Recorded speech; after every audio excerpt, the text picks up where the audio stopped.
আল্লাহ তাআলা সাহায্য না করলে মানুষের পক্ষে কিছু করা সম্ভব নয়। সফলতার জন্য নিজের চেষ্টা এবং আল্লাহর সাহায্য দুটোই সমানভাবে দরকার। তবে এমন ৩ ব্যক্তি রয়েছেন যাদেরকে সাহায্য করা আল্লাহ তাআলা নিজের উপর আবশ্যক করেছেন।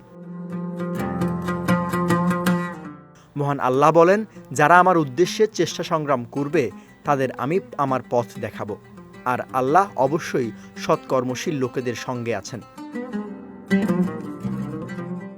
আব্দুল্লাহ ইবনু উমর রাদিয়াল্লাহু তাআলা আনহু থেকে বর্ণিত, রাসূলুল্লাহ সাল্লাল্লাহু আলাইহি ওয়াসাল্লাম বলেছেন, এক মুসলিম অপর মুসলিমের ভাই, সে তার উপর জুলুম করবে না এবং তাকে জালিমের হাতে সুপর্দ করবে না।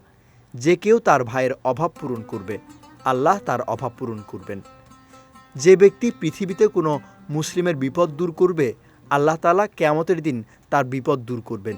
যে ব্যক্তি কোনো মুসলিমের দোষ গোপন করবে, আল্লাহ কিয়ামতের দিন তার দোষ গোপন করবেন।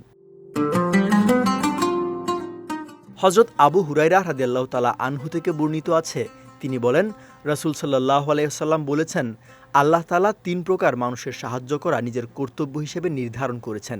১. আল্লাহ তাআলার পথে জিহাদকারী। ২. মুতাকাব গোলাম, যে চুক্তির অর্থ পরিশোধের ইচ্ছা করে, এবং বিবাহে আগ্রহী লোক, যে বিয়ের মাধ্যমে পবিত্র জীবনযাপন করতে চায়।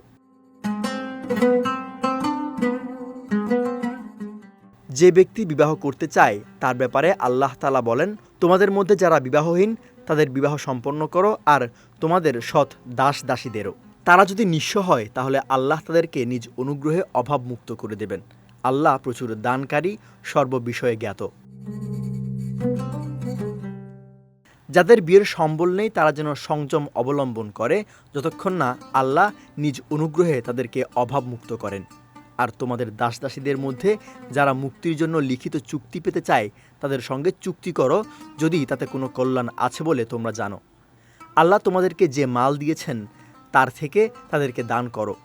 তোমাদের দাসীরা নিজেদের পবিত্রতা রক্ষা করতে চাইলে তোমরা পার্থিব জীবনের সম্পদের লালসায় তাদেরকে ব্যভিচারে বাধ্য করো না।